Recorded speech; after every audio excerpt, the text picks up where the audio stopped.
वाटतं महायुतीत राहून अशा प्रकारची एकमेकांविषयी नाराजी करणं योग्य आहे असं मला त्या ठिकाणी वाटत नाही। खरं म्हणजे बारणेंची नाराजी ना पक्षाकरता, ना अजितदादांकरता, ना शिंदे साहेबांकरता। जर बारणे त्या ठिकाणी प्रतापराव जाधवांच्या जागी मंत्री झाले असते तर राज्यमंत्र्यात पण समाधान आहे अशा प्रकारची समंजसपणाचं वक्तव्य त्यांचं आलं असतं। परंतु आता आपण मंत्री झालो नाही, मग आता आपला कुठेतरी हा संताप किंवा नाराजी या ठिकाणी व्यक्त व्हायला पाहिजे या भूमिकेतनं या ठिकाणी हे वक्तव्य आलेलं आहे।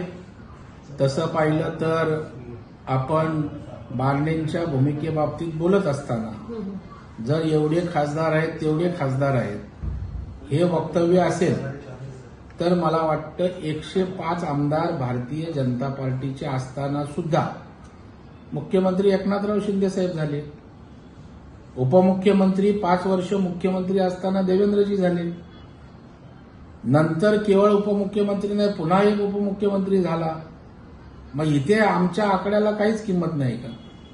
परंतु या ठिकाणी आम्ही एका विचारधारेवर, हिंदुत्वाच्या भूमिकेवर शिंदे साहेबांबरोबर युती केले, ज्याचं सुतोवाच श्रीकांत शिंदेनी त्या ठिकाणी केलंय की आम्ही बार्गेन किंवा जागांसाठी एकत्रित आलो नाही। तर मला वाटतं तशाच प्रकारची भूमिका बारणे किंवा सर्व संबंधितांनी घेतल्या पाहिजेत आणि पक्षाच्या अंतर्गत गोष्टी महायुतीतल्या जाहीरपणे न बोलता 4 भिंतीत पक्षाच्या प्लॅटफॉर्मवर बोलाव्यात अशी नम्र अपेक्षा या महायुतीच्या सर्व प्रवक्ते नेत्यांकडून या ठिकाणी आहे। कारण आपण बघाल बारणे यांनी बोलत असताना आता लोकसभेची निवडणूक संपली म्हणून बारणे बोलायला मोकळे झाले।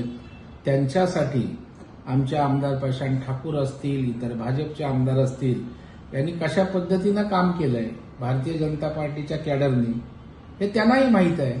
परंतु आता आपल्याला मिळालं नाही, निवडणूक संपले, मग आता बोललं तर काय फरक पडतोय? 5 वर्ष मी खासदार आहे ना, ही भूमिका मला वाटते योग्य नाही।